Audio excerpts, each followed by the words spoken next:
Coming up, we're going to be talking about Star Wars Acolyte, plus also the release date for Wish and much more. But before we go any further, make sure you do hit that subscribe button to keep up with the latest Disney Plus news. Hi, it's Roger here from What's On at DisneyPlus.com with a quick Disney Plus news roundup. Let's start off with talking about Star Wars Acolyte, which is a brand new series that's going to be coming out on Disney Plus on June the 4th of a double episode premiere.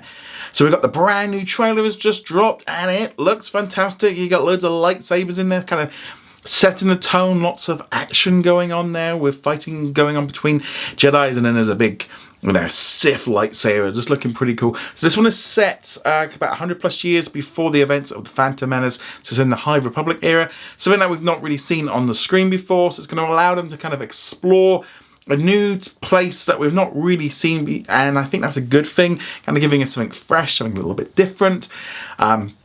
Yeah, I mean, the trailers definitely did the job. Lots of action in there, which I'm really liking the look of. Looks like this series is going to be doing the prime time release schedule because it's coming out on a Tuesday, obviously on the 4th, but also on the social media posts in other countries, for example, like in France and Italy, had the 5th. So that would tie up with the fact of it probably going to be going up then at like 6 p.m.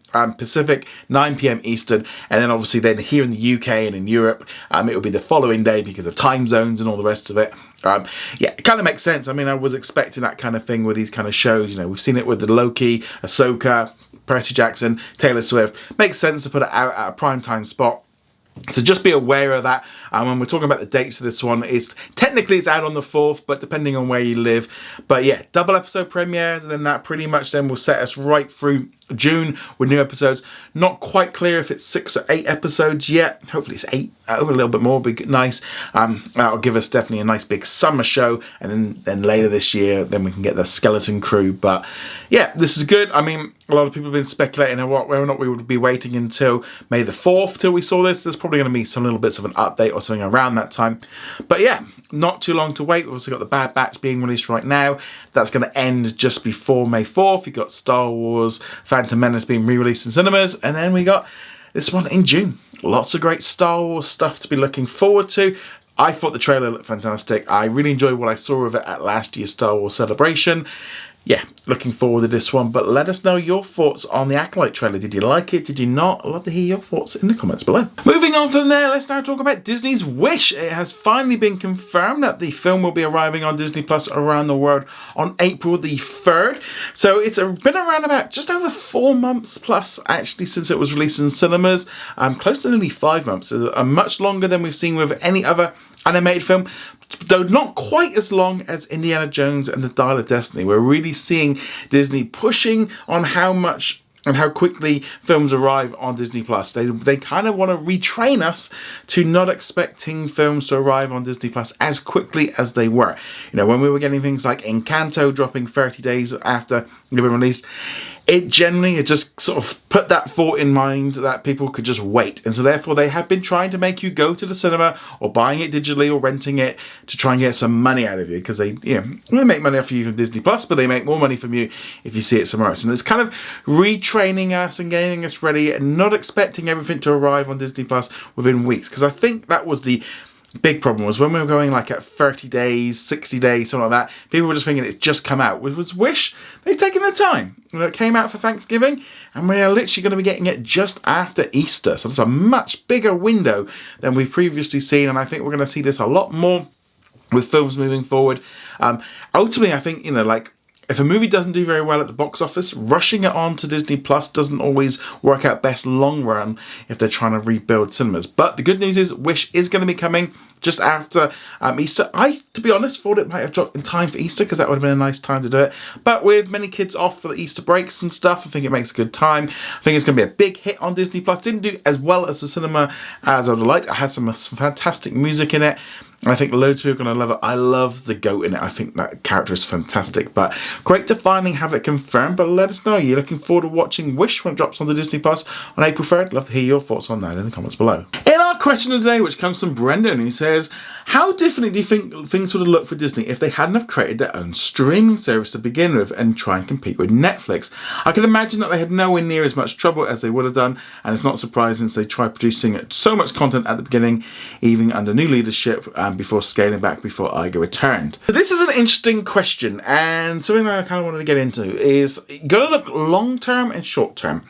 Right now, we're in a little bit of a short-term bubble where all the studios are cutting back. They're all looking at what they're doing, and they're making some redeployments, just changing things around a little bit, kind of course correcting, because I think that Disney having its own streaming service is essential. I think from the company's point of view, they need it. They do not want to be reliant on Netflix. Disney had already been aware of this before the pandemic, and even before Disney Plus had launched. They were going down a road where Netflix was gaining more and more power within Hollywood.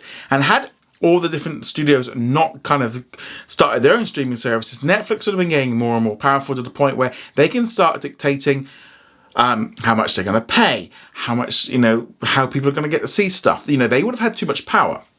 So from Disney's point of view, having its own streaming service and becoming one of the key players was important long term, not just for now, but this is like 10, 20, 30 years down the line of making sure that they are a major competitor, and so that they aren't just reliant like they were with cable companies to like Comcast, etc., trying to do deals with all these different platforms.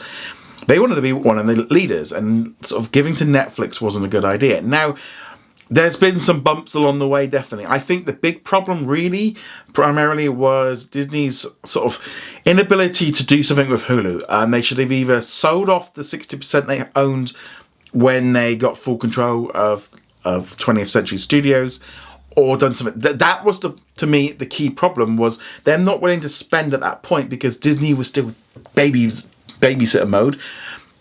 And Hulu was the adult side, and by not committing, they ended up splitting themselves, and they were still split between linear. They're still like that now. They're kind of getting there, but the problem to me was always been that Disney was divided. It was divided against itself, so it could never compete with Netflix, and that was the problem. Netflix was firing out all on one platform, and Disney was setting out on so many different ways, and obviously they were making money from different areas and stuff, so it's not as easy for them. But I think by being so spread out, they were never able to fully compete with Netflix. They are, like I say, they're making changes, and I still think they're going to be one of the core ones moving forward. And I think you're all sort of seeing them moving around. I think Warner Brothers has gone for a stage with, again, they don't have the scale. Paramount is the same thing. They all couldn't have their own streaming services. A lot of this was a bubble of them trying to keep up. I think the pandemic was this weird thing of an explosion of subscribers too quickly. And then we saw, Wall Street pull back. And yeah, in the long run, Disney Plus was always a plan to be an additional part of their business. I think just during the pandemic, it became the plan, and they went all in on it without really kind of going forward. I think some of the problems of pushing forward on having as much Marvel and Star Wars content was because they didn't have that Hulu element that would have been better spent. They would have been better off spending the money to get out of it. But obviously they had Comcast, and whether or not they didn't want to pay. I think that was the thing of the forward planning, and that still idea of keeping Disney for kids and Hulu for adults and sports. That was like, the last decade, and that was their idea of what they thought they could go in. And the world changed, the world speeded up. I think streaming got picked up much quicker than they were expecting. Obviously, the pandemic was almost like a supercharge of 10 years. Things moved around. I think, there's no doubt. If you were to go back now to speak to Bob Iger in 2017 and sit down and go, look, Bob, we need, maybe don't go all in on 20th Century. Sell your stock in Hulu, get out of that, and put all of that into making, Touchstone and ABC. I think some of the stuff from 20th Century was still a good purchase. FX, National Geographic, 20th Century Studios. I think that was a good pickup, but they just got a lot of rubbish and they overpaid for some big parts of it. But yeah, I think it's not necessarily, it's not a case of just looking at it right now and going, all streaming, it didn't work. Well, yeah, let's see what it's like in 3 years' time, 5 years' time. 2 years ago, it was very different. 4 years ago, it was very different. Things are moving. It's you've got to be looking at the long-term picture of this, not necessarily just right now. Yeah, things are bumpy. Things are course-correcting. It was just never sustainable to have all these different streaming platforms. Yeah, we're seeing some consolidation. And I think Disney, it never made a lot of sense for this idea of having multiple streaming platforms from Disney. And to be honest, once they launched Star internationally, that was the kind of the point when it's just the fact that it's just taken so long. And again, it's Hulu. Hulu to me is that thing of they had this so much money tied up in this green platform that they were kind of too reliant on it. And I think, things are going to change, but it's going to take time. In 5 years' time, when maybe it is just Netflix, Peacock, Disney and Amazon are like the main streaming platforms. What you don't want to end up with is then Disney just selling to Amazon and Netflix, and then they're dependent then completely on them. They can still do bits and pieces, but yeah, got to look much longer down the line of where it's going to be going. No one could have seen what's happened over the last few years and how it's happened, but yeah, there's a lot of issues, but I'd love to know all your thoughts on all this. Let me know in the comments below. Remember to go check us out over at what's on at disneyplus.com. Hit that subscribe button if you're not already a member. Also, yeah, join our membership program. It really helps kind of keep the lights on, and also that like button helps send a signal to YouTube that you like our content. And on that note, guys, thank you very much. See you guys soon. Laters.